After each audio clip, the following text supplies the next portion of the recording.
Imagine a quiet night in Ede, Netherlands, suddenly shattering into chaos. A local cafe, usually bustling with laughter and light conversation, became the epicenter of a chilling hostage situation. In the heart of the town, ordinary folks found themselves in an extraordinary crisis, their lives hanging in the balance.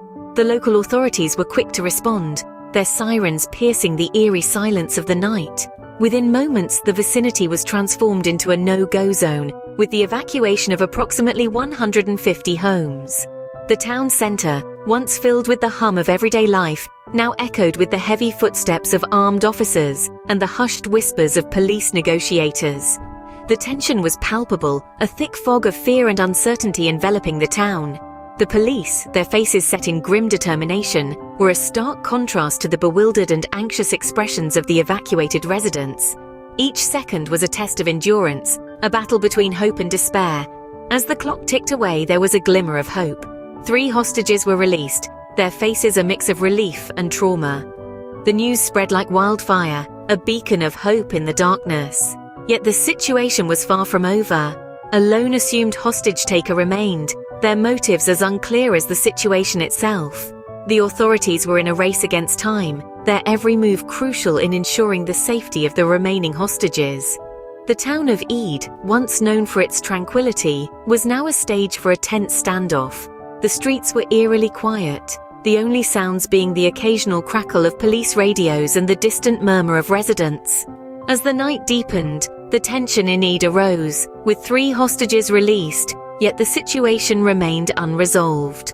The town held its breath, waiting, hoping, praying for a peaceful resolution to the crisis that had turned their quiet night into a nightmare. The standoff in Ede took a turn when a man emerged from the nightclub. This unexpected turn of events marked a pivotal shift in the narrative of the tense hostage situation that had held the town in its grip. As the man stepped out into the open, the collective breath of the town seemed to pause, the sense of anticipation palpable. With the emergence of this man, the final chapter of the hostage situation began to unfold. The last of the hostages, who had been held in uncertain circumstances, was released. The sense of relief was almost tangible, a wave of reassurance washing over the town as the news spread. But the story didn't end there. In a swift response, Dutch police detained the man who had emerged from the nightclub. This arrest was a decisive action, a clear message that such acts of violence and intimidation would not be tolerated. The town, which had been disrupted and heavily secured, could finally start to breathe again. Yet in the midst of these developments, one crucial question remained unanswered. What was the motive behind this hostage-taking? This question hung in the air, a lingering mystery that added a layer of complexity to the situation.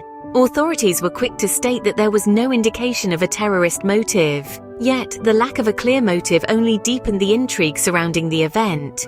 In a town gripped by fear, the end of the standoff brought a sigh of relief, but the echoes of the event continue to reverberate. The events of that day have left a mark on the town of Ede, a reminder of the unpredictability of life and the resilience of its people. As the dust settles in Ede, the impact of the hostage situation is far from over.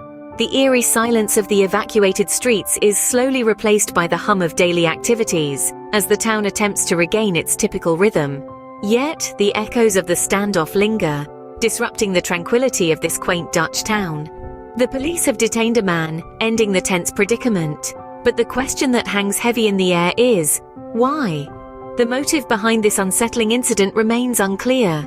Authorities are meticulously piecing together the jigsaw, sifting through evidence and statements in their relentless pursuit to understand the driving force behind this act. The last hostage is released. A sigh of relief reverberates through Ede. However, the relief is marred by the unsettling memory of the fear that gripped the town. The mayor expresses his concerns for those involved, their resilience admired, their ordeal acknowledged. In Ede, a night of fear has ended, but the quest for answers continues. Stay tuned as we follow this story closely.